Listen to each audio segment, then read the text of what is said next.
Hi, this is Phil, and I'm here to tell you all about the Capes and Lunatics Patreon. Get early access to all of our interviews, including the monthly Chichester chats with writer and comic book legend D.G. Chichester, new episodes of classic Capes and Lunatics shows, including The Quantum Zone, This, That, or the Third, and many, many more specials, all completely uncensored. Access starts for $3 a month, full video when you pledge $5 a month. Check out the link in our show notes or go to patreon.com/CapesandLunatics. Hope to see you there.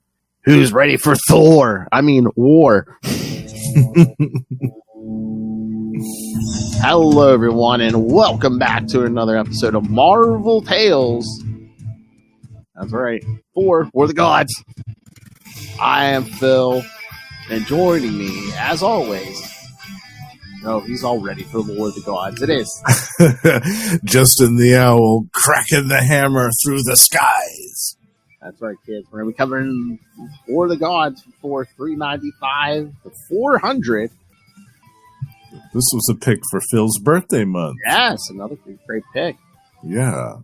And we have actually spoken with a few people who have worked on this. Yeah, we talked to Tom DeFalco. I talked to Ron Friends a few times a few years ago. Yeah. And the colorist we just spoke to, Mr. Greg Wright. Oh, yeah. Yeah. I had actually forgotten he did some of these issues, yeah. Oh, man, yeah. See, now I feel stupid. I could have had a better intro. It's illustrator Ron Friends, and you're listening to the Capes and Lunatics podcast.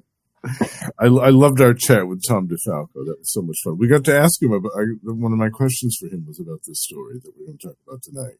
Oh, yeah. Because it was so intricately plotted and planned out. And I asked him if he had, how long it took him basically basically I asked him how it was that he plotted it out right up to issue 400 like that. Oh, yeah. And it seems so effortless that it was done that way. I feel like we should, pick a Thor story one day and just have the two of them on. Oh, man, that would be awesome. Yeah. Mm-hmm. Yeah, there's so many great ones we could pick, like that Celestial Judgment story, this story. We could talk about really any of it. Yeah. Oh, yeah. I'd be down the Black Galaxy saga. Oh, yeah. So much good stuff. Yeah, that Eric Masterson stuff. Yeah. Thunderstrike. Yeah. But I knew that this one was highly, highly rated by both yourself and me. Yes. So I thought this would be a good pick for your birthday month. And we had to talk about it sooner or later. Oh, yeah, definitely. All right. So should we get into it? We got 6 issues. Yes, we do. Yeah, let's do it. All right. So, all right, there they are. All right, kids. So, yeah, we're starting off with Thor $3.95. Yeah. In a new team. Yeah. All right, so Thor $3.95 from September 1988. Enter the Earth Force. Writer Tom DeFalco, penciler Ron Friends, inker Brett Breeding, colorist Gregory Wright, letterer John E. Workman, and editor Ralph Macchio. Hogan is taken to the hospital where he undergoes emergency surgery to save his life. In the same hospital, 3 mortals are deceived by Seth and given powers to try and kill Hogan. Meanwhile, in a coma, Hogan is visited by Seth and has his mark burned into his face. In Asgard, Balder decides that he must recall the power of Thor for defense, even if it means leaving Thor himself, Thor helpless. Yeah, these synopses aren't that big, so. Well, that's all right. We covered most of the stuff. Yeah. Yeah, it's so funny in the beginning when Thor, he's just like, he comes flying and he's standing on somebody's, right next to somebody's open window, and here's the news about Hogan. Yeah. And I found this weird too, is because it's like, Hogan's brought to the hospital by Daredevil. Right. Yeah, because in the previous story they had a tussle. We'll cover those at some point too. Oh yeah. I think that was Quicksand when that was happening. Oh yeah. Yeah, I love that. But it's like Daredevil's taking off as Thor's coming in, and I'm almost like, look at that radar sense didn't pick up this. This god dropping from the sky. Well, maybe that's why he took off. He didn't Oh, want a big, long explanation with Thor. Although Hey, sorry I beat up your fellow Asgardian, but, he attacked me first, so. well, he's thinking to himself, I got to find the Thunder God and learn, why Hogan was working. Yeah, because I don't think Daredevil knows he's an Asgardian. He just knows Hogan was like, I have to find Thor. Oh, yeah. Okay, yeah.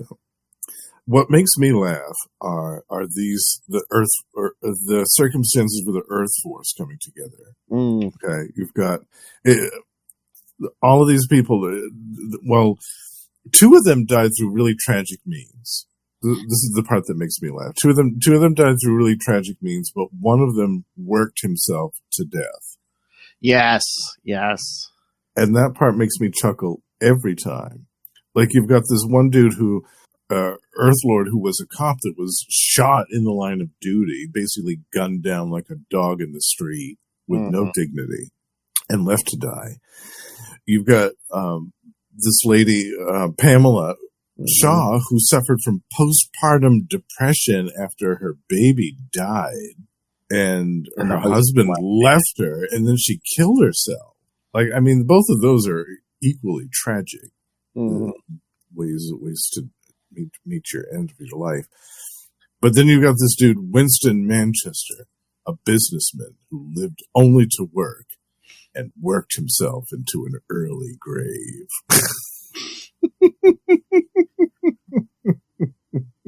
Probably still clutching money in his hand when he died. Yes, exactly. Yeah. Going over his bank accounts.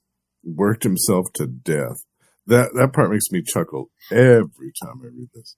And I spoke actually about this team with Ray, the High Priest of Khonshu, Ray, our co-host on the Spidercast, because we were doing a bonus episode on Into the Night, the Moon Knight podcast, detailing Egyptian-themed characters, besides Moon Knight, of course. I think I remember that episode, yeah. Yeah, and I picked these dudes because, for one thing, I really like Egyptian-themed characters. I think that there's, unfortunately, not enough of them in comic books. But I always Moon Knight and Dr. Fate, my two favorite heroes, both have an Egyptian theme. So it's a weird coincidence, but I'm sure there's more to it somewhere. Maybe it was a past pharaoh or something. I don't know. But I love these guys, the Earth Force. I wish that they had appeared more. They only came up like a couple of other times. Later on in this series, they appeared one more time. I think they appeared somewhere else, but that's it. And I just thought, man, that's too bad. These guys are great. Yeah, except for Tom DeFalco and Ron Frensley, I don't think anyone picks them up. Yeah, I think they appeared in like some of that initiative stuff, but just briefly. I don't think anybody ever really did anything with them, and I thought that was a shame because they're really interesting characters, and there's only 3 of them. I mean, it's not a big, huge team. There's a lot of room to develop these characters. Like, yeah, I would do that if Marvel gave me a gig. I'd bring back the Earth Force. Oh, nice. Yeah, what did you think of this one, Phil? I liked it. I mean, I liked it. Again, yeah, Seth, gives these 3 powers and tells them, I know, you can live again and I guess save the Earth. You have to kill Hogan. Yeah. And they don't really question it. That's another thing. It's like, well, what did this guy do? Oh, don't ask about that. Just go do it. And the one guy was a cop, so you would have thought his cop conscience would have kicked in and been like, well, I need to know more about this before I'm going to just stroll in and murder this dude. I mean, unless they were just out of it because they had died and right, come back. They were so desperate to come back to life. Yeah, that makes sense. But I love, like, I don't think they have Thor use his the power of the hammer in these creative ways anymore. Like he makes that bubble over the operating room. So get the Hogan and the doctors. Yeah, exactly. That was another thing I loved about this run of Thor was the creative things that Tom DeFalco and Ron Frenz did with Thor's powers. Mm-hmm. Not only with Mjolnir, like there were a few times that they took Mjolnir away from him and he had to depend upon his strength and his wits to survive. Yeah. It was great. And I always love that. I love some of the Tom DeFalco dialogue, like when Thor's walking down the hall in the hospital, and the one guard or whatever they're standing there going, "Stop fanning the halls with your cape, Blondie," and try to. Yeah. It's so funny. And then when the doctor's like telling Thor, about Hogan, he calls Thor son. I'm like, I feel like I'm a couple thousand years old. I should be calling you son. Yeah, right. He does still look young at this point, though. Mm-hmm. Yeah, it's an honest mistake. And I'd forgotten about this part with Hogan and Seth and the. Oh yeah, he marks him. Realm, where he marks him on the cheek. I was like, oh, that's dark stuff. Yikes! Worst hickey ever. Yeah, exactly. That's not the mark he wanted. Exactly. But yeah, no, the Earth Force smartens up towards the end. Well, at least two of them do. It's like, do we really want our lives back at this cost? So, yeah. Once they realize what they're doing, they peel out of there. But we'll see them again. Spoilers. Yeah. In this story, anyway. Yeah, this is a great issue. The art's great, writing's great, the story's great. Even the pace of everything is good. There's no lull in the story. No. Yeah, it just keeps on cruising. Oh no, if this was modern comics, this would be at least a year. Oh god, yeah. Or six issues. Gonna make a trade out of it. Well, this is you mean this issue? I was gonna say these 6 issues would be at least a year. yeah, definitely. Yeah. And then you get that cliffhanger of Baldur's like, oh, I'm gonna, defend Asgard. I'm gonna have to drain Thor of his power. Yep. Uh-oh. Not good. Mm-mm.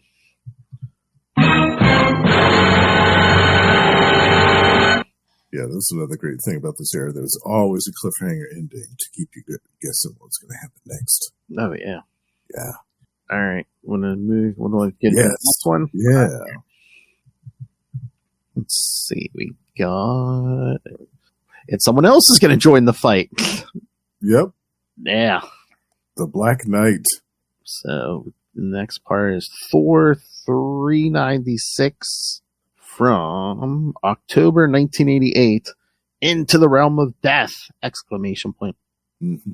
Writer Tom DeFalco, penciler Ron Friends, inker Don Heck, new colorist Max Sheely, letterer John Workman Jr. again, and editor Ralph Macchio. So we switched up inker and colorist. Did you ever do an interview with John Workman, the letterer? No. Mm-mm. Oh, cool. He'd be a cool one to talk to. Oh yeah. Yeah, he's done a ton of stuff too. Yeah. On Earth, Hogan has recovered and been released into Thor's custody. With the help of Earth Force, they track Grog into taking them to Seth's dimension. But Seth has already begun his assault of Asgard itself, and Baldur has no choice but to use the celestial siphon to drain Thor's powers into himself, which leaves Thor helpless before Grog and Seth's army. All right, so... Well, that's a very concise... I know. Wow, yeah, all right. But no, at the beginning we see, Thor's giving a blood transfusion to Hogan. Yeah, well, he's the only one that's going to be able to do it. Yep. And we have more of this mystery. When we go back to Seth, we have more of this mystery of this mysterious figure who's encased in like a glowing orb behind Seth in one of his chambers. There's this figure that's there. I mean, just from the shadowy, I guess were you supposed to think that was Odin in the globe? Oh, I don't know. Yeah, maybe. Like, I don't know. For a while, I wondered if it was one of the Eternals or something. Oh yeah, it was like double. It was like a double blind. It's like, who's that? Yeah, an age of death. He says. That's right. But then I guess, Hogan must have told Thor about Asgard and Seth is coming. So, Force joins up with them. Oh yeah, they just show up and like, no, we made a mistake. Yeah, sorry about that. We didn't mean to try to kill both of you, but we'll help you now. So no harm done, right? So my question is, I guess Seth can't take everything back, because I'm like, once they turn on him, why doesn't he just like take their powers, their lives again? Yeah, there must be some limitation where he can't undo what he's done, which is kind of bonkers. But maybe that's how the Egyptian pantheon works. And then Sif is none too happy about Baldur's plan. Yeah, just tossing dudes around, getting right in Baldur's face. Because Asgard's been cut off, so Baldur's like, we don't know if Thor's, Yeah. we don't know if he's alive. And she's like, I know it. I feel it in my heart. Don't take his strength away, because he could be in a position where he actually needs it. Mm-hmm. It's a logical statement to make. Exactly. Yeah. And yeah, as we'll see, like their whole plan to do this celestial siphon thing is it's ill-advised. But I know. That's just, I mean, it's so weird though too, that they can siphon his power from that far away, but they can't like contact him or like and path back. Find out what he's up to so that they don't do it in an opportune moment. Yeah. And then we get our guest star, the Black Knight. Yeah, I guess. Fresh from the pages of Avengers. Well, they 392 and 393. Yeah, they mentioned the curse, I guess, when he killed Marina, but that's what I was trying to figure out. I'm like, so does this take place after 297 then? Oh, it must, yeah. After the end of the whole Dr. Druid thing, yeah. Yeah, because they take off, him and Thor just take off by themselves. Yeah, and the Black Knight's even thinking, the fact that the Avengers have disbanded, so I'm assuming this is after 297. It must be, yeah. Yeah. For details, see Avengers 293. Oh, yeah, when he stabbed Marina, yeah. Yeah. So, yeah, they go to the vault where Grog's being held. Yeah. And then they take off his power dampeners, whatever, and I love it when Thor gets all pissed. He goes, "Answer me or suffer my full, unfettered wrath." And he points Mjolnir right at him.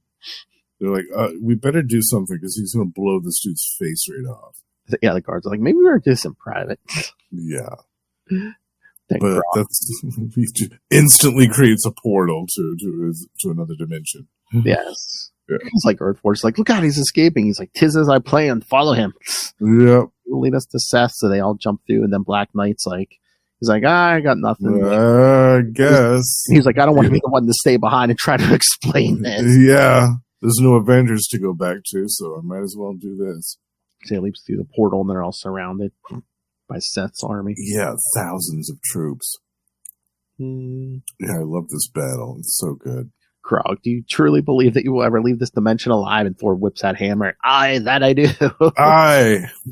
Yeah, it's great. I love this battle. All of this stuff. But Pam runs away. Wind Warrior takes off in the middle of combat. I mean, admittedly, she was a housewife. She's not like a fighter. She's not cut out for this battling a legion of Egyptian soldiers armed to the teeth. Like, this isn't really her thing. So she takes off.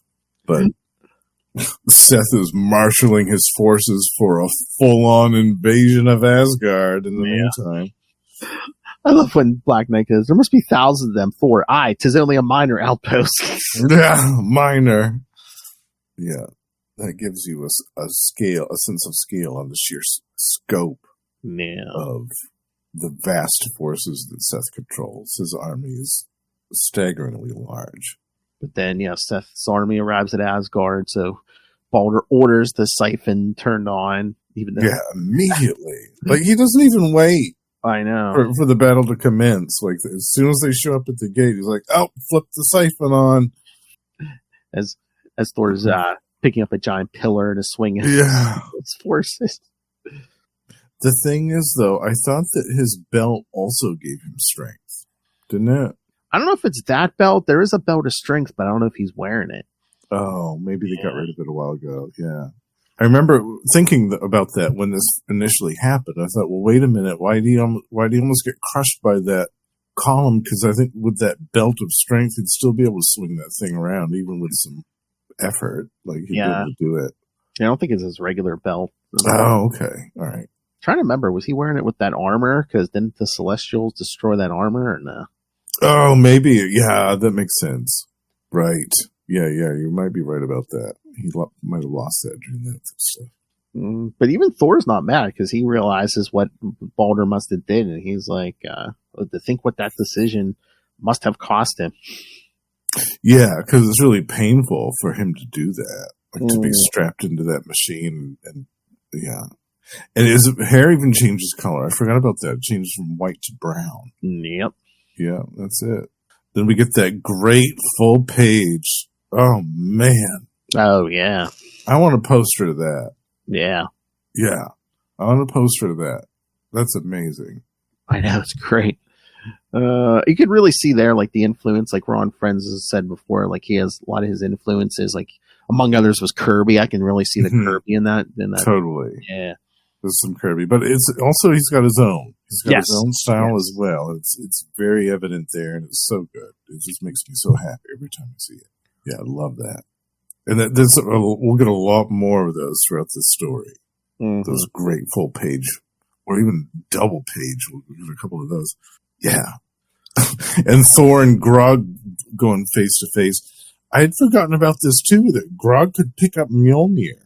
Yeah, is that because, like, they siphoned Thor's power? Because I was like, wait a minute, I don't think Grog's going to be worthy, right? I don't know. I thought the whole thing was an enchantment on the hammer, but I was like, he's hauling it around like it's nothing. Yeah. I'd forgotten about that. That's why I was like, is it something to do with the siphon? Because I knew that there was a villain that was able to wield Mjolnir with ease, and I've forgotten who it was. I guess my mind had forgotten that it was Grog, the God Smasher. Yeah, I forgot about that. Let's see. Yeah, there's nothing in the notes about it, so I don't know. Yeah, it's interesting, right? Mm-hmm.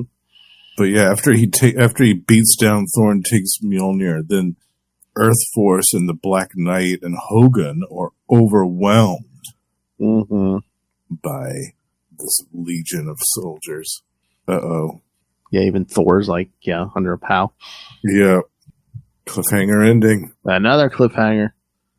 All right, so. Yeah, I love this one. Mm-hmm. And you can tell, like, we're ramping up to something big. Oh, yeah. Like, with the invasion of Asgard and Seth's machinations and this mysterious figure in the background and Thor going all out berserk against this army, like, you can tell that we're ramping up to something huge here. Oh, yeah. Yeah. All right, ready for the next one? Yes. God. Yep. Thor 397. All right, Thor 397 from November 1988. When the gods make war. Tom DeFalco, Ron Friends back. This time, 2 inkers, Don Heck and Brett Breeding. Colorist Max Sheely again. Letterer Jack Morelli. And editor Ralph Macchia. Thor, Hogun, Black Knight, Earth Lord, and Skyhawk are all trapped inside the Black Pyramid being tortured by Grog. Elsewhere, Grog tortures another prisoner into complying, and simultaneously, the Asgardians start to suffer mishaps and setbacks. Out on her own, Wind Warrior meets the Lost Ones. Seth meets with Loki to discuss the future. Thor manages to free himself and his friends and plans to go on the offensive. All right. Yeah, we see Thor basically just strapped to this torture wheel. Yeah. Yeah. Grog's just like stunning him with this pain stick. Yeah, he's got it's like a brand, like a hot brand or something. He's scalding him with it. Basically, just want to say, in a minute, your cause is hopeless. And because his strength is diminished, he can't break free of these bonds as easily as he could normally. Yep. Yeah. Even Hogan's having a hard time with it. And the rest can't do anything. Yeah. Skyhawk, why even try? We can't do it. Yeah. You can tell he's the rookie amongst all these hardened warriors like Thor and Hogun and the Black Knight. Like, yeah, we've been in tougher scrapes than this. And Skyhawk's like, give up. Just give up. And then Grog talking to whoever's in that sphere. Blasting him, yeah. Yeah, because he's saying Seth requests a small contribution to aid his glorious cause. Grog's threatening him. I love the figure in the globe. Tell Seth that he is destined to lie down with yaks and be ravaged by swine. Yes, yeah. And that's enough to get Grog's goat. Yeah. Blast him with that thing. Ravaged by swine. That made me laugh out loud when I was reading that earlier. Lie down with the axe. It's a great insult. I know. Yeah, but then the Asgardians start to get screwed over. Their artillery starts to misfire. Their weapons start to crumble. Their shields and weapons start to crumble up at their very fingertips. And then Balder gets blasted. Yeah, he gets blasted off his flying horse. I don't know where it goes, but yeah, he gets blasted off the horse. I wondered about that too, Phil, because I don't think we see that horse again. I was like, did that poor horse get atomized by that blast or something? What happened? I don't know. It's weird. But yeah, that giant war wagon tries to run him over, and then I guess for his power, he flips the thing over. Flips it right over. Although he's still not looking good. Well, he did get blasted, so they take him out of there. And then we go back to Thor and Wind Warrior, who is on her own. Mm-hmm. She's assailed by a bunch of Seth's soldiers. She takes care of them. Basically tornadoes them away. Yeah. And then meets with some mysterious figures. The Lost Ones. That's right. We'll see more of them. And then, okay, so this panel of Thor grunting. There's a duplicate of this panel coming up on another couple of pages. Where it's basically the same panel. Yeah. But it's inked by Don Heck. This one's inked by Brett Breeding. Mm-hmm. And the other one's inked by Don Heck. And it was one of the first times that I remember, because I was only 10 years old when this came out, so I was still young and figuring things out about how comics worked. But it kind of tipped me off to the difference between influence with the inkers. Like when you have two different inkers inking the same artist. Yeah. Or even the same panel. Like it looks very different from one inker to the next. So yeah, because the Brett Breeding one looks a lot darker and yeah. And the Don Heck one is a lot more kind of lighter and more kind of golden age looking. Yeah. Right. But then we see Seth blasting through a force field around the castle, and whose castle is it? Loki's. Another great full-page spread of Loki and Seth together. I love that. Yep. Yeah, it's so good. A little pissing contest, these two. Yeah, exactly. But yeah, he says, Seth's telling him about he found like this source of great power and stuff and guarantees a success. And then Loki's like, I have a lot to think about. And basically just like teleports away. Yeah. Well, take my leave, Serpent God. Feel free to pour another flagon of mead and do lock the castle door on your way out. Yeah. Enjoy that mead. And there's like full stag ready to lead troops in the battle. Yep. Rallying the troops. Mm-hmm. Who better than Volstagg, though, really? I mean, honestly, that's the best choice to rally the troops. You got to have him. Let the cry ring out. Yes. Exactly. The enemy shall not pass.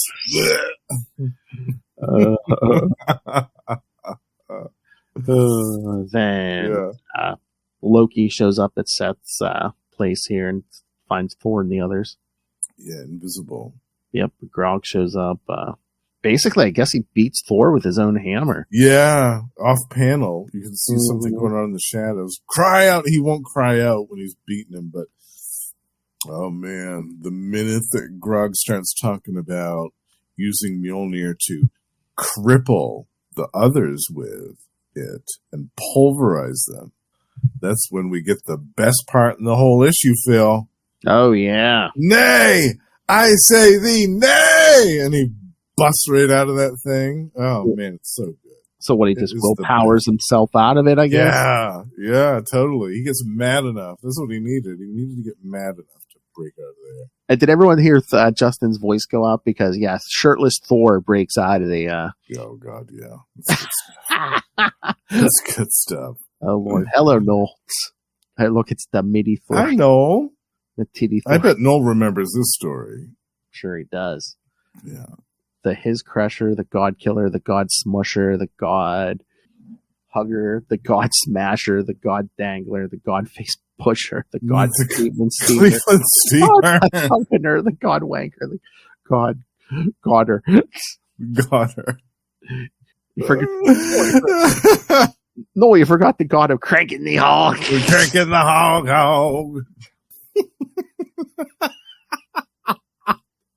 Gotta rub that one in. Cranking the Hog. Wild. Oh, that's right. So yeah, Thor busts out, starts beating Seth's guy, the troops with the chains. Hogan gets free. And then they all free. Yeah, they're all free. They take the fight right to Grog. And then we get a great battle between Thor and Grog. And yeah, Thor ends up victorious in a big way. He ends up beating the hell out of this dude. Yeah, and I know they're trying to portray Thor as noble, but yeah, when he was like, he almost beat him to death, he was like, truly was the bloodlust upon me. Only a maddened beast continues to batter a fallen foe. I'm like, he was about to, he was trying to kill you. He's going to beat your friends to death with your hammer. Yeah, he kind of deserved it. Exactly. In fact, kick him a little bit while he was down there. Just for good measure. Bust his kneecaps, Exactly. Yeah, no big deal. So yeah, remember it. Exactly. So yeah, Thor and his buddies are going to take off, and Loki's going to follow them all invisible. Yeah, because he wants to see what Seth's source of power is. Yes, the secret weapon. Yes, another cliffhanger ending, Phil. That's right. Yep. I mean, I do like we didn't stay too long. They weren't in prison for time. So.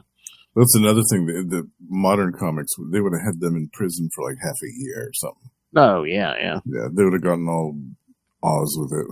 Thor would have had to lead a revolt of other prisoners. Oh, yeah, totally done all that. Yeah. All right, so next one? Yes. Unbelievably, kids, we're only halfway. I know. There's still a lot more story left. I know.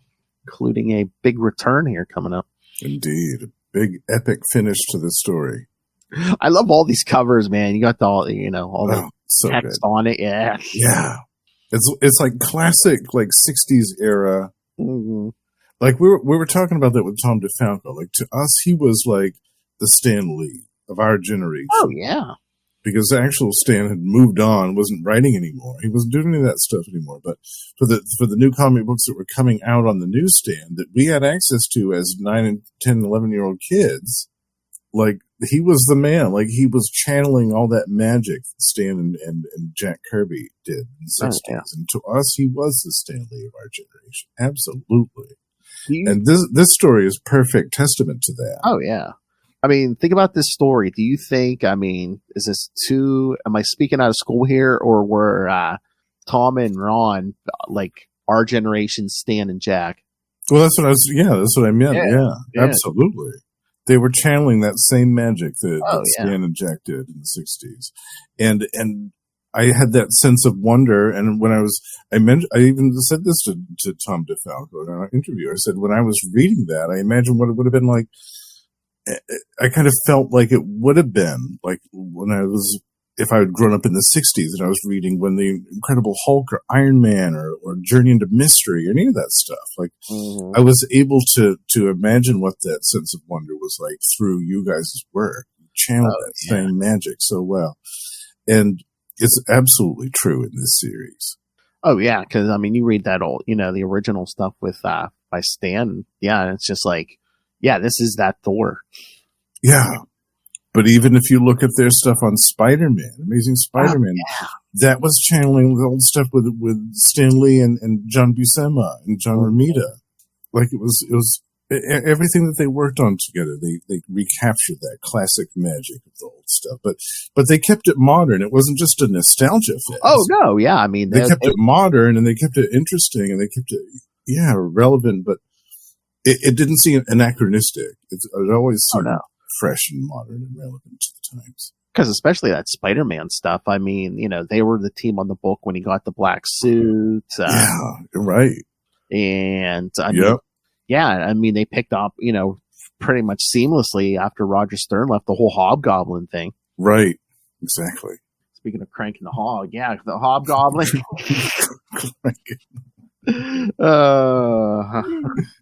Who likes the Hobgoblin? Howdy, y'all!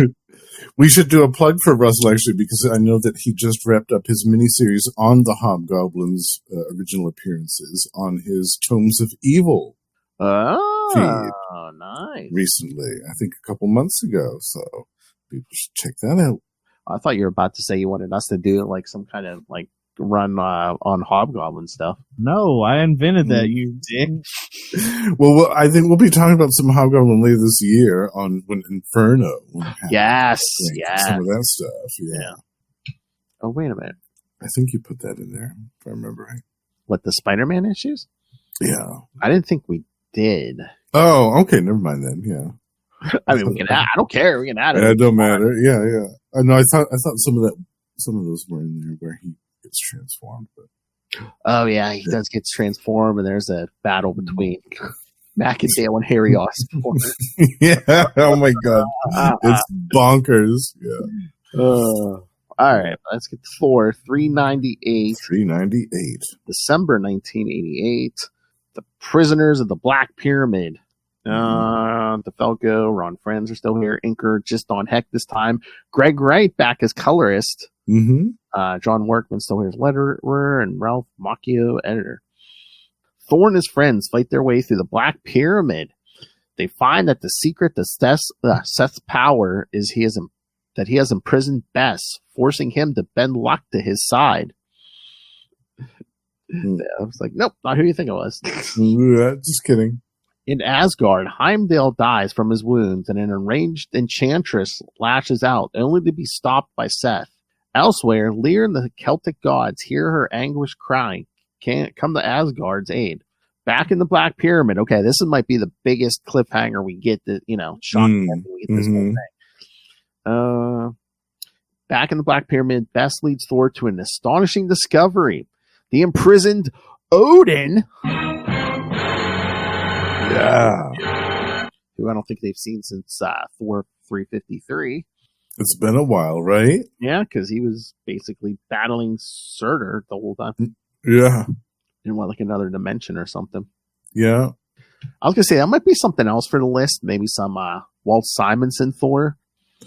Oh, yeah, definitely. Because you know who we might be able to get for an episode or two on that, who's a big fan of Walt Simonson's Thor? Who's that? Mr. Will Allred. Oh, okay. Yeah, definitely. Yeah. Let's do that. Mm-hmm. But we should do like the whole saga. Oh, yeah. With the midget serpent and... How many issues is that? Yeah. Oh, it went on for a while. We'd have to do like a month or two. At least a month. Yeah. Because wasn't that like, oh God, was that like at least 20 issues? Oh, yeah, we may even have to do 2 months of that. Yeah. It'd be worth it. It's a classic. Yeah. Well, again, I think doesn't his run start with the whole origin of Beta Ray Bill? Yes. Yeah. And then there was Frog Thor in there. Mm-hmm. Like, oh my God, I love that stuff so much. Yeah, it's my favorite Walt Simonson stuff. Oh, yeah. Yeah.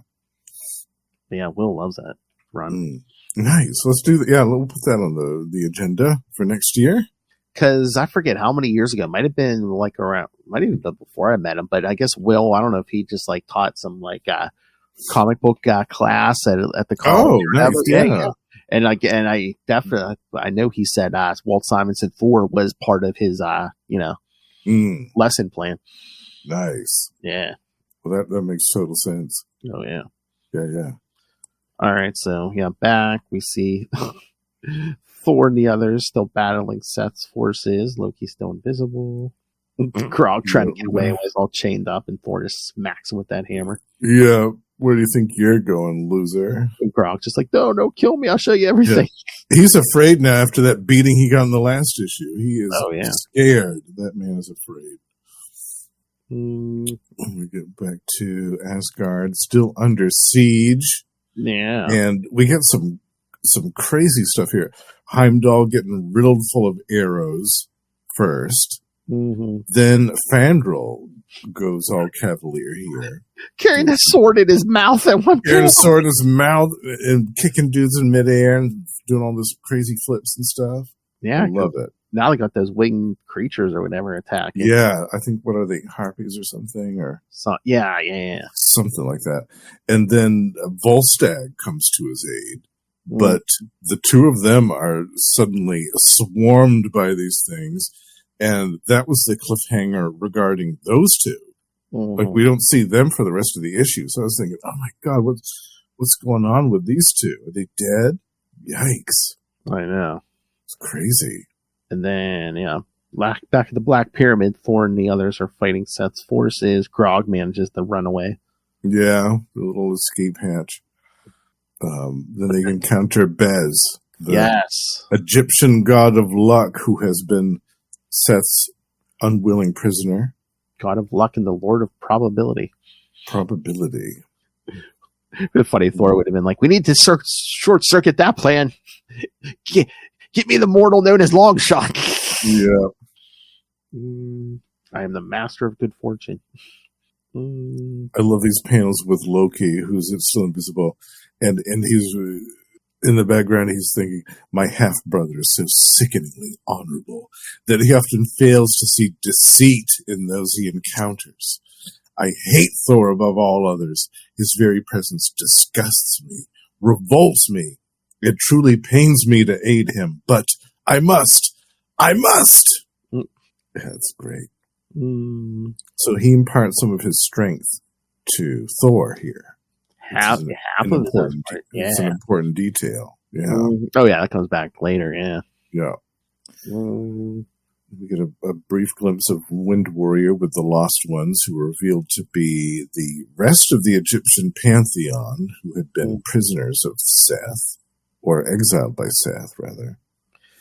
I mean, Seth, they were stripped of their powers. Yeah, I mean, I get that we had probably limited pages, as hard as it is to believe, but they really didn't do a lot with these Lost Ones. No, we didn't really see much of them at all, did we? Mm-mm. Yeah, really, through the rest of this, yeah.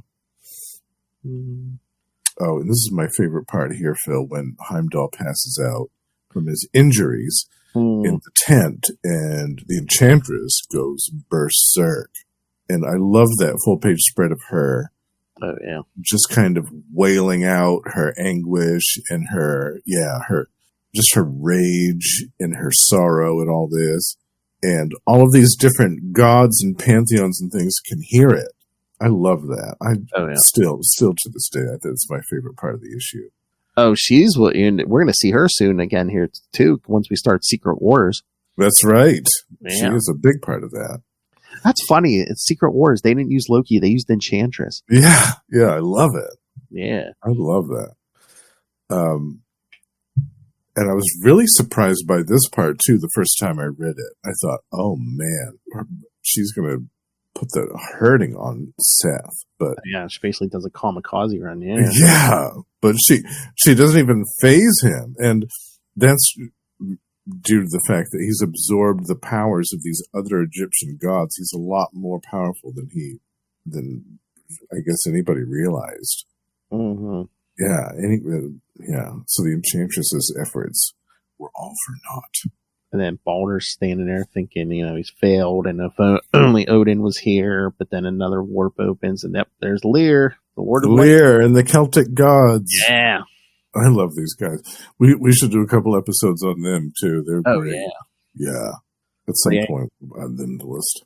Because he asks Baldur where Thor is, and he says, I fear he may have already fallen in battle. And Lear's like, good friend and a valiant warrior, we shall drink in his memory after we have crushed his enemies. Yep. But we are allies. Join the fight for Thor, for Asgard, for Thor. And Baldur's thinking, yeah, even when he's not here, the son of Odin continues to aid his people. Mm-hmm. Yeah, the Celtic gods and the Asgardian gods, I guess, were enemies. Yeah. For a long time.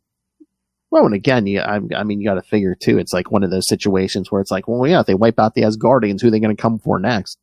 True. That makes complete sense. Seth wasn't going to be finished with the Asgardians. He was going to keep going. Seth also almost like Thanos. He's just like, he wants to wipe everything out. Yeah.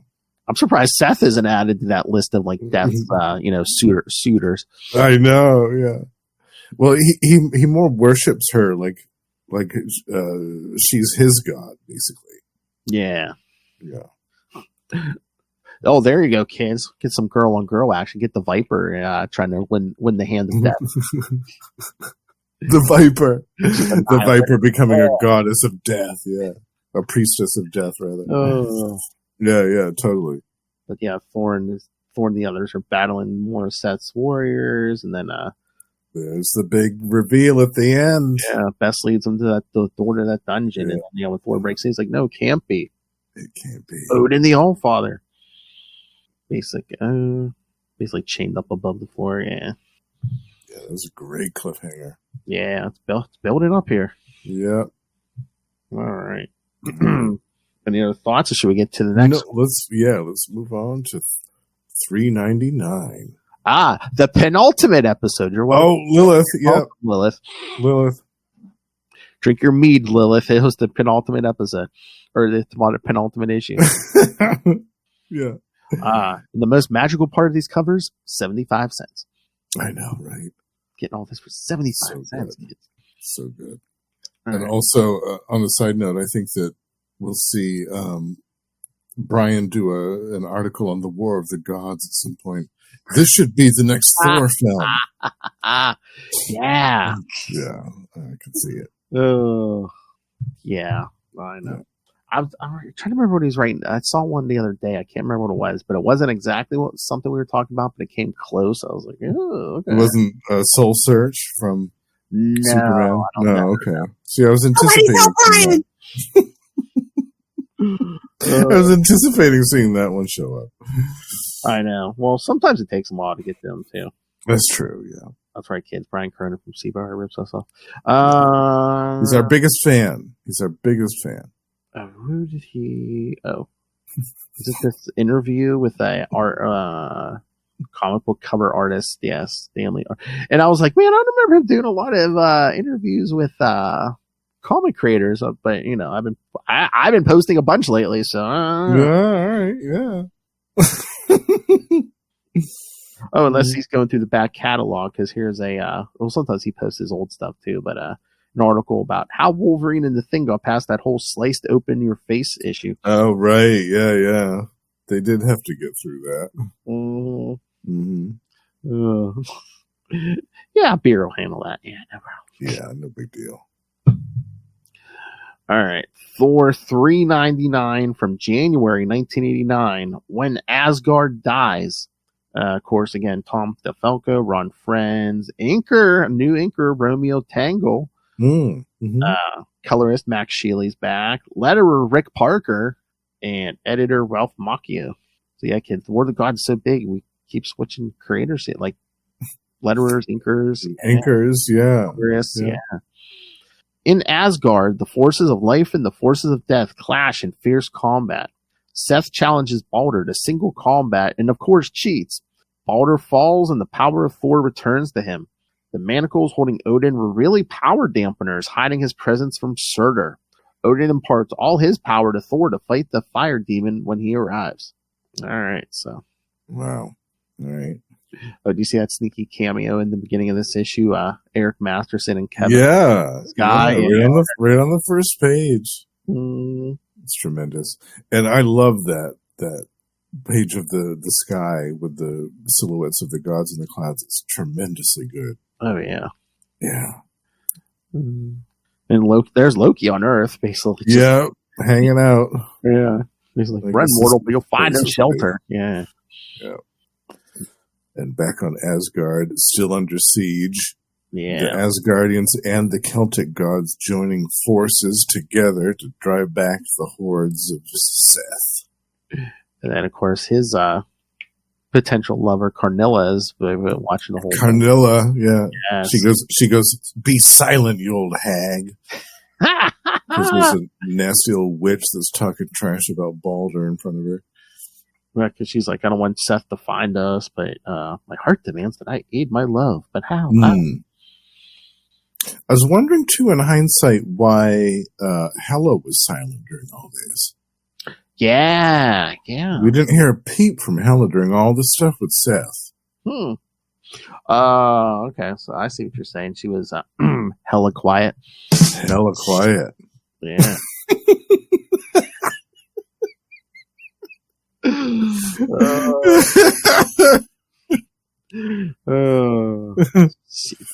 That would have been a good fight, maybe Seth and Hela.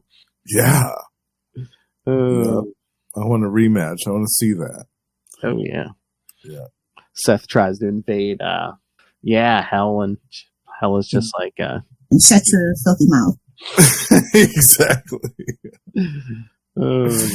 Yep. But yeah, we see Thor freeing Odin. Talks about what happened to him after 353. Yeah, because again, he was fighting Surtur. The ground toppled, a cleft in the ground, which led across the plains of reality into the extra-dimensional realm of Methuselah, a land of fire. Yep.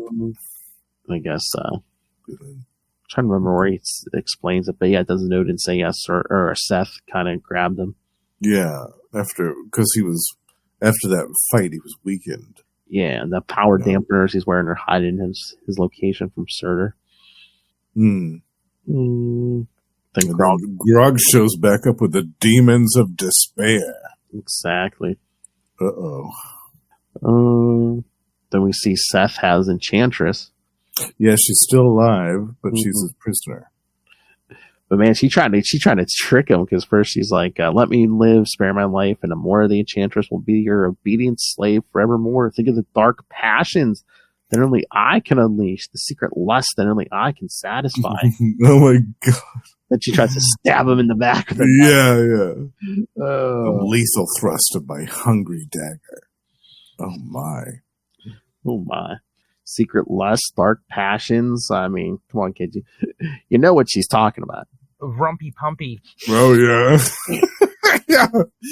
But unfortunately, Seth isn't. The only thing that he's passionate about is death itself. Yeah. Better than full player.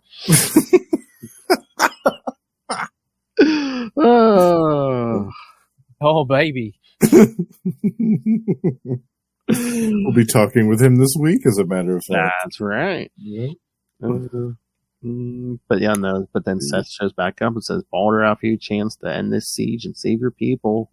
A duel to the death. Yeah. As he's hanging Enchantress like upside down. Yeah. "Refuse me, and this innocent hostage will suffer for your cowardice." Innocent? Well, I don't know about that, but all right. I know. I was waiting for one of those Asgardians, like Sif, for somebody to be like, innocent. Innocent? That's stretching a little bit, but okay. And Lorelei rocking her Walt Simonson garb. Oh, yeah. Yeah, I love that stuff. Yeah. Yeah, but of course, right off the bat during the duel, I'd almost forgotten about this film. Like, right away, like they barely even start fighting when all of a sudden these dudes are shooting blowguns at Balder. I was like, how are you going to cheat just off the bat like that? Mm-hmm. You're not even going to, like, wait a few minutes for them to duel it out. You're just going to immediately go into him with the deceit. I was like, yikes. I know. I love Seth. It's like, I hope that you would provide me with greater sport. Well, yeah, I would have. And it didn't literally shoot me in the back. Yeah, with a bunch of poison darts. Like, what's the sport in that? Yeah. But then he reflects his own blast back at him. I love that stuff. Yeah, eat it, Seth. And then we've got the fight back at the Black Pyramid. Yeah, Wind Warrior shows up. Wind Warrior showing up with the Lost Ones, yeah. But then Odin's thinking, Thor's in trouble because of doesn't have his godly power. Yeah. Still got Mjolnir, but that's about it. I love that panel of Odin just kind of tossing around those dudes. Yeah. Even without his Odin power, he's still a force to be reckoned with. And then, back at Seth and Balder, Lorelei throws herself in the way when, again, Seth's troops were going to gun him down. Yeah, they were just going to blast him this time. They weren't even going to shoot him with the poison darts. They were just going to blast him. And he still blasts Balder, even after that. He still wins. And the others are like, we got to get him. Seth cheated. Yeah. But then there's another war wagon that peels through and starts keeping them on the defensive even worse. Mm-hmm. And Sif, Asgard has fallen, she says.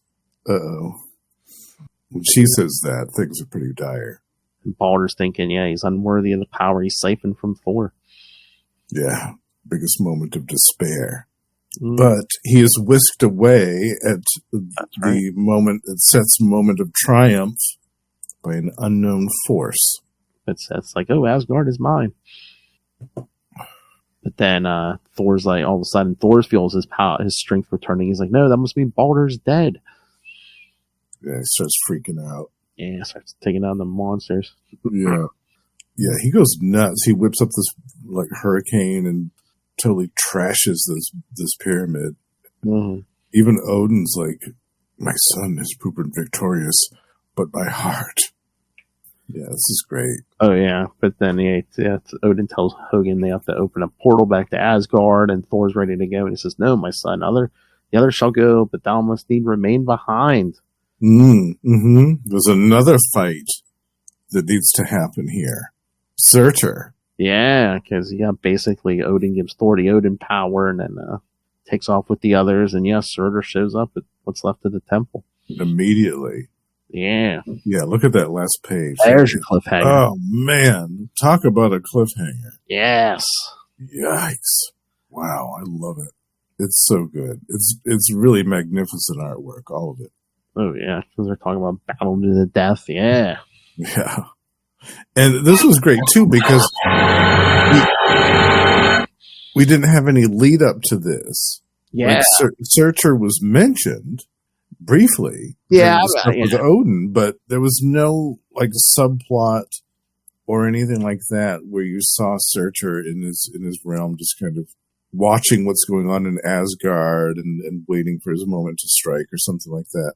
There was none of that. He just shows up like immediately after Odin takes off and bestows his power to Thor. Oh, yeah. He just shows up right there, right on the last page. It's great. I mean, like, unless you were reading the Walt Simonson run, you're like, well, where the hell's Surtur at? Right.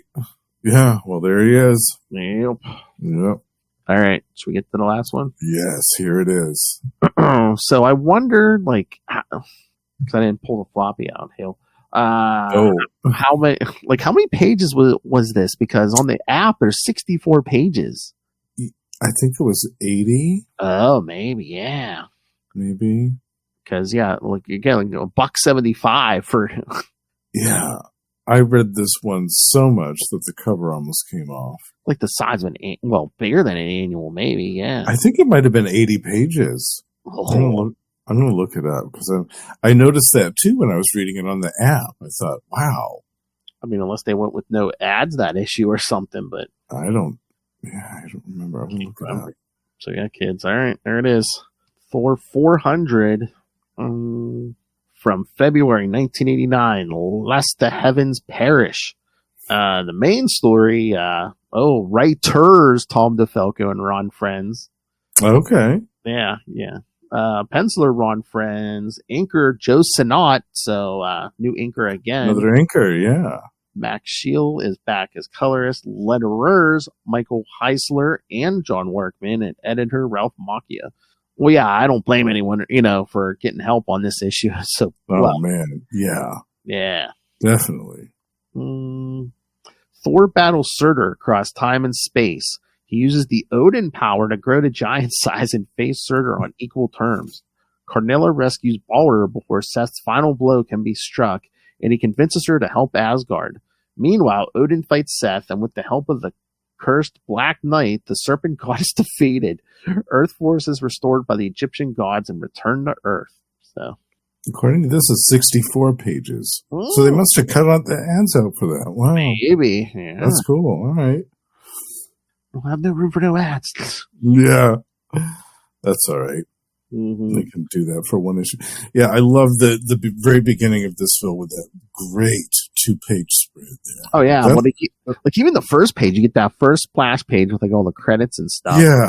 Thor, but yeah, then you get that 2-page. Then you get that right after it. Like, I mean, that's what I was talking about earlier with the Stan Lee and Jack Kirby magic, like channeling that magic in this era.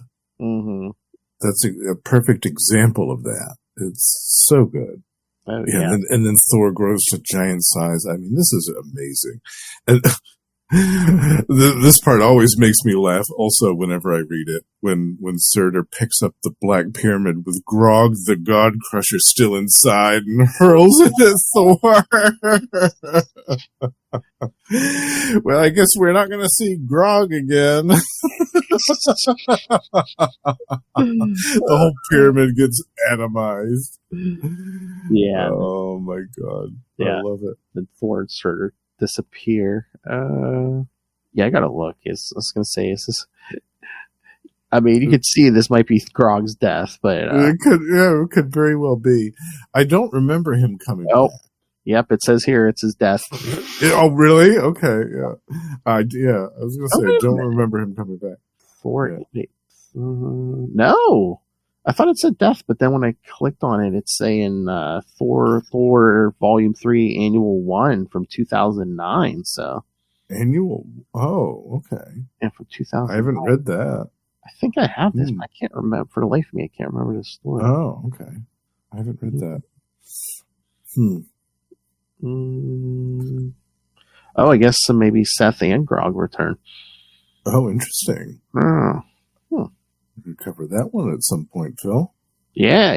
I completely forgot about that one.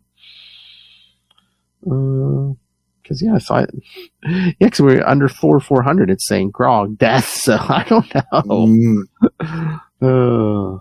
Well, as we know in comic books, death is a loose concept. Exactly. Yeah. And then back at Asgard, we're still fighting Seth's forces. Carnilla has Balder. So he convinces her to help. Yeah. Yeah, she wants to stay out of the fight, but it doesn't really work. I just love how while Thor and Surtur are fighting, they're basically taking a tour of like the more exotic locations of the Marvel universe. Like they appear in the ocean, like they're basically battling in Atlantis. You went all over the place. A magical mystery tour.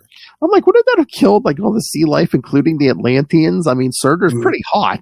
Yeah, to say nothing of their battle. Like, between the battle and him boiling the ocean. Yeah. And then Seth's basically trying to take his victory lap around Asgard, but then he finds Heimdall, Fandral, and Volstagg. Yeah. Volstagg holding a gun. They're still alive, but they're not doing too well. They're all pretty badly beaten up. Yep, but then that's when Carnilla's forces show up. Yeah, I love that part where her trolls and all of her various creatures come out of the woodwork to assist in the fight. It's like, yeah, I mean, this is all of Asgard united now. Oh, yeah. Yeah, I love it. Then Sif trying to rally the troops here, and then everyone's like, oh, it's over, and Sif's like, no, while we survive and strive to fight the good fight, the dream endures, and the Lady Sif speaks true, and Odin's back in that splash page. Yep. That's the Seth the serpent god. I love that. He's rallying his people. He's back. And then, we're reminded the Black Knight's curse is still going on. And then we see the Celtic god still fighting. Yep. And then the Enchantress goes to the Vizier to try to help her sister. And then Thor and Surtur are battling in Adel on the moon. Yes.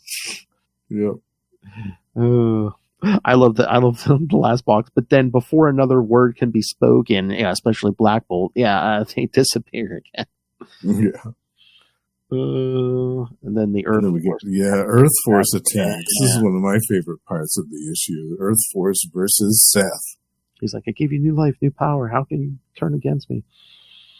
That's exactly what they do. They turn their powers against him in force.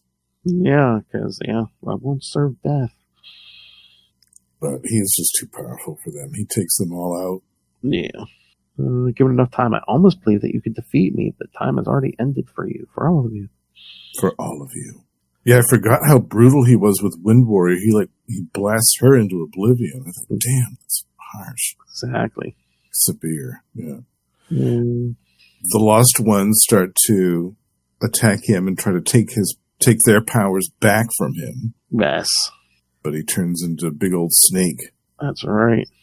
Oh God. But then, yeah, the Black Knight's curse finally, I guess, takes full hold, and he basically just drops to the ground. He is completely immobilized. He's basically become a living sword out of Hogan's sword. Yeah. So Odin's going to battle Seth here, because he's like, even though I gave the Odin power to Thor, I guess he can pull power from the land itself. Mm-hmm. So he's fighting the huge snake, and Thor's still fighting Surtur. Yeah, I love that parallel with Thor versus Surtur and Odin versus Seth. They're all giant. Yeah, it's tremendous. So Odin's wrestling the snake, and then Thor and Surtur show up there. Yeah. Yep. It's like a clash of the titans. It's amazing. Seth's like, you're telling Odin he shouldn't get distracted. Nothing can save you now. And that's, then Hogan starts bashing on the tail with his mace. Yeah. That's it. But Hogan's like, okay, my plan worked. He's forgot about Odin. But then, Surtur's telling Thor, your father has fallen, your kingdom lies in ruins. Within mere moments you shall die, and I shall set the heavens aflame. Nay, Surtur, I say thee nay. I say thee nay. Then Hogan, picks up a Black Knight and hurls him like he's a spear or something. right through Seth's head. Yep. And then Thor's using his hammer to basically puts him in a vortex, but he keeps contracting and then it implodes. So I guess when Seth's defeated, he's just, I don't know if he's supposed to be dead, but he hits the ground and keeps shrinking until he shrinks away to nothing. Yeah, that's it. Yep. And then another full page splash of Thor and Odin, old giant over the Asgard. Yeah. I love that. Another kind of Jack Kirby influence going on here. You can see it. Because Seth might be dead, but Surtur's still there. That's true. It still has to be dealt with. Yeah. Thor's like, we have to restrain him, and Odin's like, he'll eventually break free of any entrapment. So the only prison he puts Surtur in his own body. Odin puts him in his own body. Yeah. And the moment that this happened, when I read this for the first time, I thought to myself, yeah, this is going to end badly. Pretty clutch. I thought, I mean, I get the logic behind it at the end of the day, but at the same time, I know that for a fact that this is going to end poorly. Oh yeah.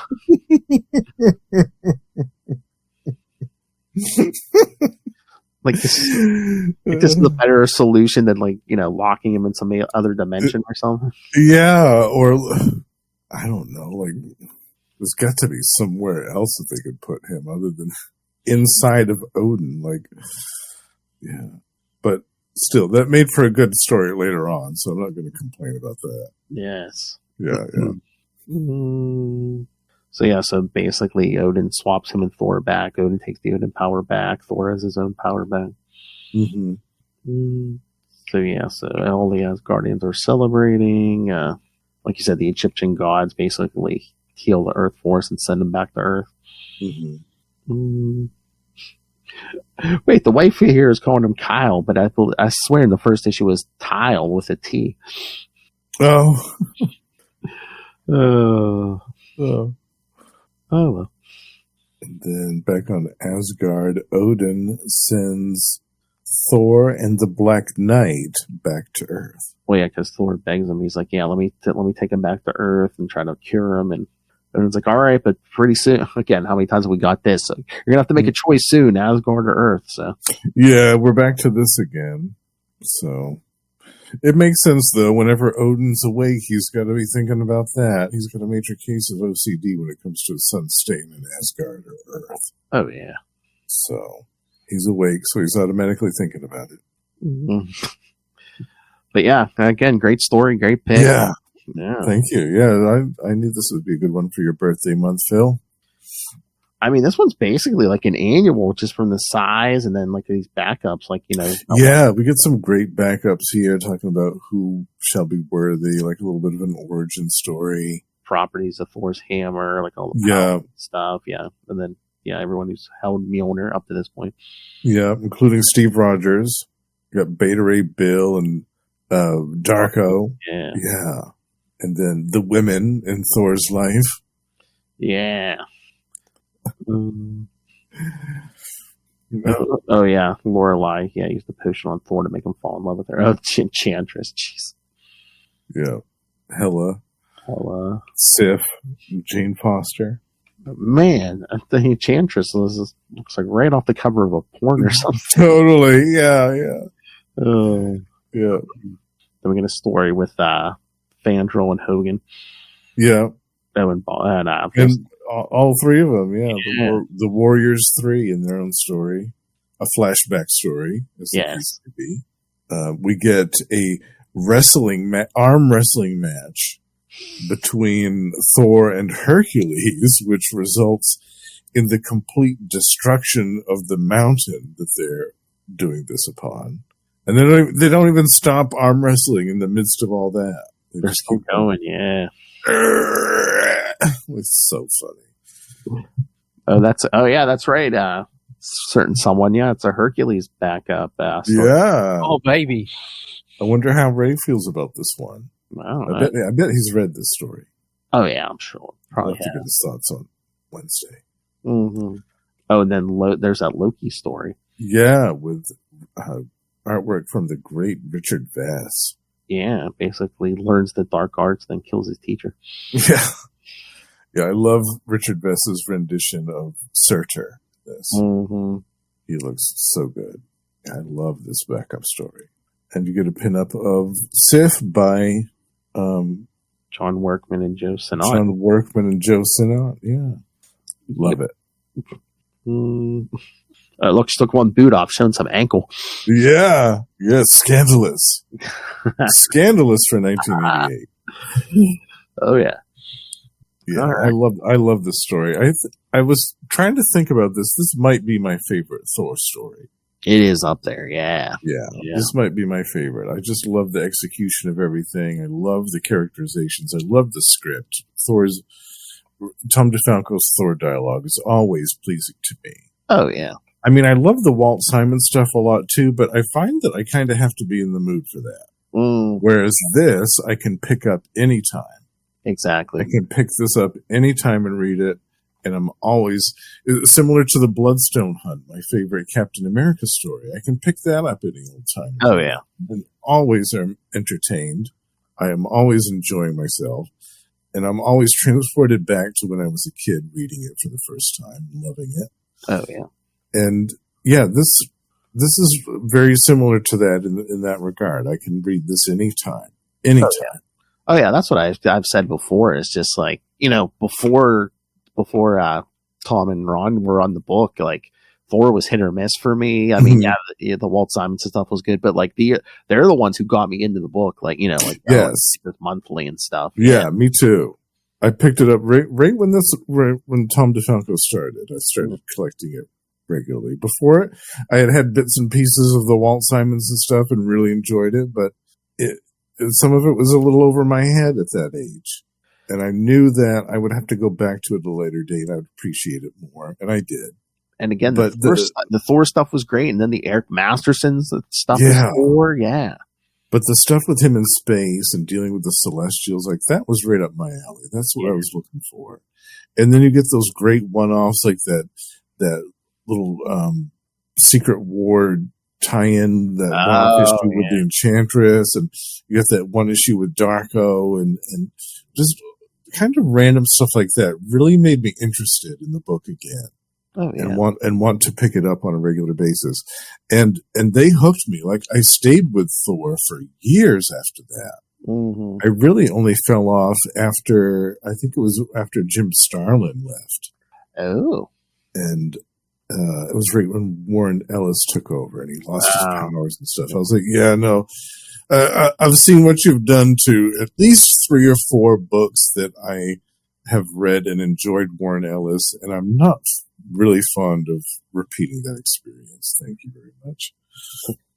Takes a whole lot of bad story to get Justin to drop a shirtless Thor. I mean, what was it? Mike Deodato with shirtless Thor. Yeah.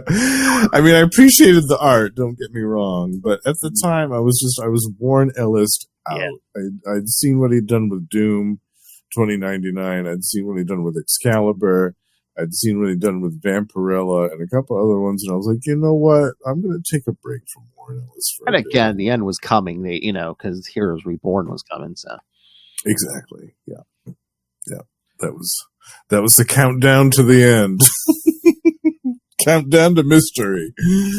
But man, that Warren Ellis stuff, like just the art on that first arc, just the Mike Deodato. I mean, there's one issue. It's basically just like, half naked Thor and totally. I remember Enchantress all half naked, just with this sheath over her. They're like, okay. Oh yeah. It was totally late 90s action all over the place. Yeah, there was definitely something for everyone there, kids. Yeah. Oh, baby. But we could cover that Jim Starlin stuff that I mentioned. Oh, yeah. When he was the writer. Yeah. And I forget who was the artist. I think it was MC Wyman or somebody like that. Might have. But also Roy Thomas did a brief tenure on the book as well around that time. So that would be another thing that we could delve into. Yeah.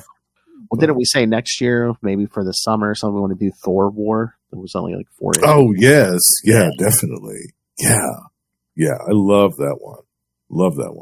Oh, yeah. All right, Justin. All right. Else? No, I think we covered the epic in full, Phil. Happy birthday. Thank you. There you go, kids. A nice big extra-sized 115th anniversary episode. Phil's birthday episode. Yeah, Phil's birthday month. What's going on? This thing isn't divisible by 100. Why by 100 or end in 69? Wow. Well, it's a special occasion for your birthday. Oh, thank you. Yes. All right. So, I'm pretty sure we're going next, but I'll just open the schedule to make sure. Because, kids, in May, and certainly 1 in June, but you're going to be getting limited X-Men Classics because you're going to be getting some extra Marvel tales here, kids. Mm-hmm. Because next time, in honor of the Thunderbolts movie coming out, we're going to do the 4-issue U.S. Agent series from 1993 by the great Mark Gruenwald. Yeah, which I still haven't read yet. This is going to be all new to me, so I'm really excited for this. And then, in 2 weeks, like I said, we're going to start diving into the first Secret Wars. We're going to do 3 episodes on that, and then then we're going to go straight to Secret Wars 2. Because we will be in all summer long. This year's the anniversary of Secret Wars 2. That's right, 40 years. 40 years. That's wild. Yeah. Yeah. I'm glad we're doing the whole thing. I remember before I knew nothing about like the character. I just remember seeing the ads for Secret Wars 2, and I'm just like, why is Elvis attacking like a Marvel superhero? What's this dude with the Jerry curls and the white Don Johnson suit from Miami Vice? Like, what's going on here? Yeah, it's bonkers. He basically copies Steve Rogers' body, then eventually just gives himself like a black Jerry curl. Yeah.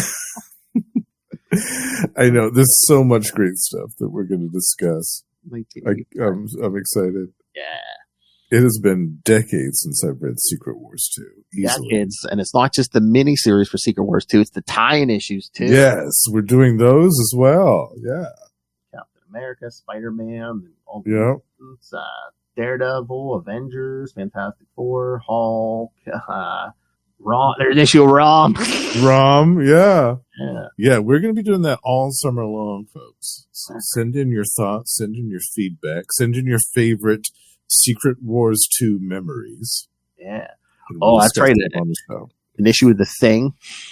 Yeah. Yeah, where he takes on everybody.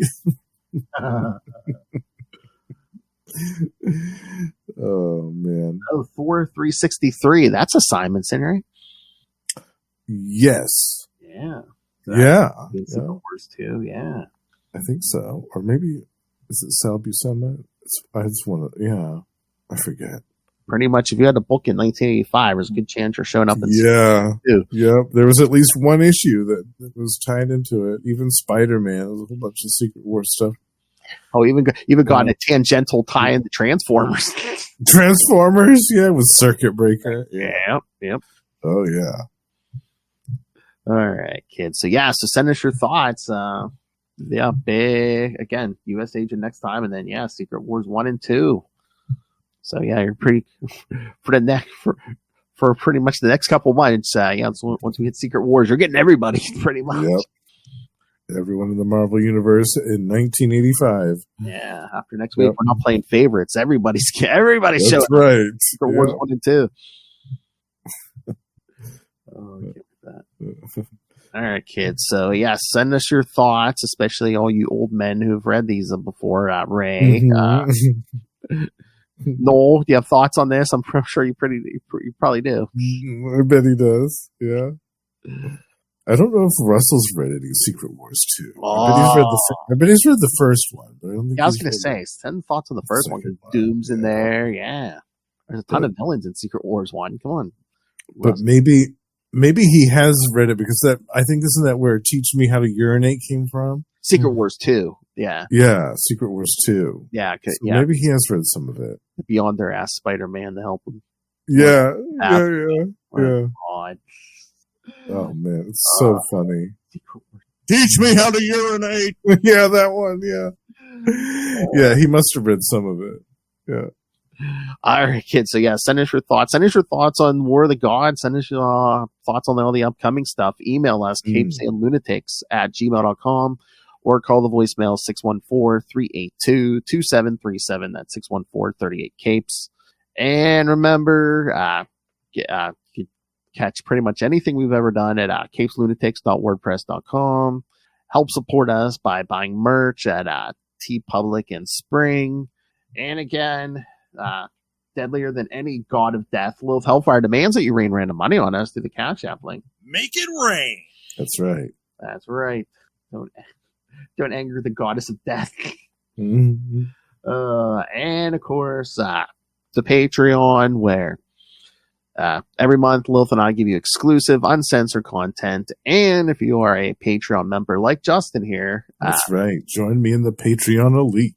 You can make requests for topics for us to discuss. And again, it doesn't have to be comics. It can be pretty much anything. So keep sending those, sending those, well, subscribe and then send those requests in. So you can subscribe at patreon.com/CapesandLunatics. More vicious and brutal than ever. All right. Now for this, Justin the Owl. You can catch him again here. You can catch him here every week, either on Marvel Tales or X-Men Classics. Like we said, it's going to be all Marvel Tales here for a little while. So, yeah. But again, you'll be seeing your favorite mutants still. Also, you can catch Justin once a month on shows like One World Under Doom, the Doctor Doom podcast, Energon Universe, where we cover all the new Transformers and G.I. Joe stuff from Image. And again, I think he said it already. He's the new monthly host with me and Ray on the last episode of the month of Ultimate Spider Cast, where we talk Scarlet Spider, the Slingers are here. Slingers, yeah. You can also catch him on Capes Lunatics Sidekicks at least once a month on We Are the Night. the Batman podcast. Talking Azrael at the end of every month, and sometimes he's showing up for other things like Meow May with Catwoman. Meow May with Catwoman episodes and Anarchy August. Yep. Yeah. So being out of there, and he also is in and out on Electric Mullet, the Superman podcast. That's right. I'll be coming back soon for the Crisis of the Crimson Kryptonite. Yeah, I think Lil said she might be joining us again for that. Nice. I hope so. Yeah. So cover Superman issues in order. We're up to, 1990? Yeah. Yeah, 90. Yep. Yeah. So, we started at John Byrne's Man of Steel, and we're going in order. So, Yeah, cruising right on through. learn the history. Yeah. But of course, you'd think that'd be all the podcasting anyone could do, but Justin is more owl than man. So, yes, you can catch him gliding over to these fine shows. These fine shows every month. You can find me with Russell over at Gamma Charge, talking about either the sensational She-Hulk series or the Immortal Hulk series. We're covering both of those. And also we have a Patreon, so do check that out, where we're covering some of DC's versions of the Hulk from over the years. And over on Predator and Prey, we're joined by the aforementioned High Priest of Khonshu himself, Ray, and Sparky, to discuss some classic Dark Horse comics. And pretty soon they'll be doing their own coverage on the show of the Predator versus Spider-Man miniseries. Ooh. And also my solo show is The Lost Library of Legends. And every month I discuss a forgotten and obscure comic book gem from the past. And I'm currently doing a multiple episode retrospective on a Malibu Ultraverse title from the 90s called The Strangers. We're going back to the 90s here, bitch. Guilty or innocent.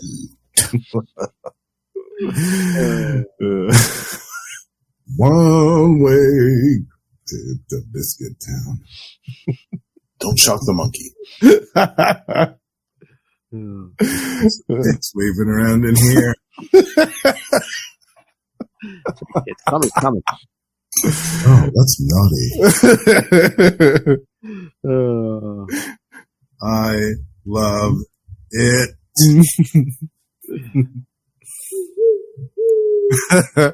Hey, it's me. Hey, mating call. All right.